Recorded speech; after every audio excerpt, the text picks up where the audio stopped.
For me, public space is political. I work with communities around the world, and as we know, every community has problems. Some of these problems are solved through the ballot box or city hall meetings or community efforts, like bike lanes and potholes and school budgets. But some problems are beyond the reach of these structures, like food deserts, community well-being, and the loss of cultural identity. These problems cannot be solved with the existing tool sets. I believe that public space is the most potent place to discuss these issues because it contains the richest diversity of perspectives, and that's what makes it so powerful. The existing parks, town squares, and sidewalks are not enough though, which is why I'm interested in creating a new type of public space, one that's built by the community and designed specifically for their needs. I start by listening and by setting up actual outdoor living rooms, complete with couches, tables, chairs, rugs, and lamps, as a way of holding meetings to learn about the issues directly from the community. I use this technique to capture the voices and ideas of people that might not have time or feel comfortable in more formal meetings. So why get someone to sit in a love seat in the middle of the street? In York, Alabama, the residents bear witness to the abandoned houses that cover the town, which are a constant reminder of the white flight that took place after segregation ended, when white homeowners left the area and let their houses fall into disrepair. Teaming up with the people of York, we transformed an iconic pink-sided, blighted property in the middle of town into a new house called Open House. However, this house has a secret.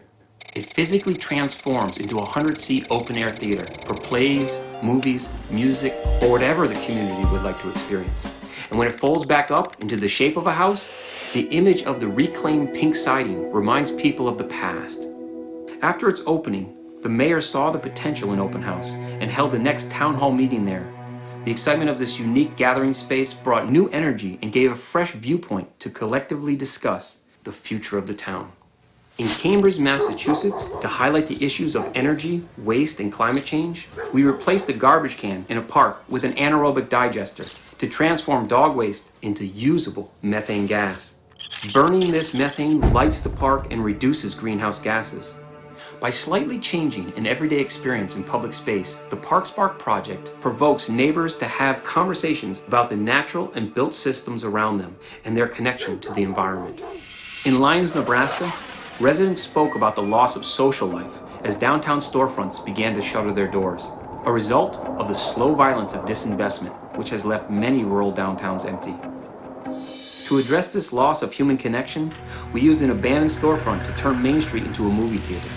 The storefront wall is modified with hydraulics so that the awning and false front fold down over the sidewalk with the push of a button, providing seating for 100. As the community came together to build a storefront theater, an eccentric postman who makes sci-fi movies starring his cat proposed to make a documentary for the debut. And so that summer, we turned downtown into a movie set and the townspeople into actors to create the movie Decades, a history of Lyons downtown from its founding to the present moment. On opening night, the Main Street, which is usually empty after dark, filled with people to watch the story of their town, leaving locals to question, how will we write the next chapter of Lyons? Well, the next chapter started with a series of movie screenings, public events, and international musicians, as well as a low-budget film community that has blossomed in Lyons, bringing in people from all over the world, and a permanent art gallery that has opened next door. My work harnesses the power of the built environment to focus on issues that communities and local governments have failed to address themselves, by creating projects so custom fit that the community naturally makes it their own. When people from all walks of life have a shared experience in these spaces, it can lead to a paradigm shift in how we see our home, our community, and the world. For me, public space is political and becomes powerful when it sparks people's imagination to envision a new future. And although every place I've worked is unique, it all boils down to one thing. If people can sit together, they can dream together. Thank you.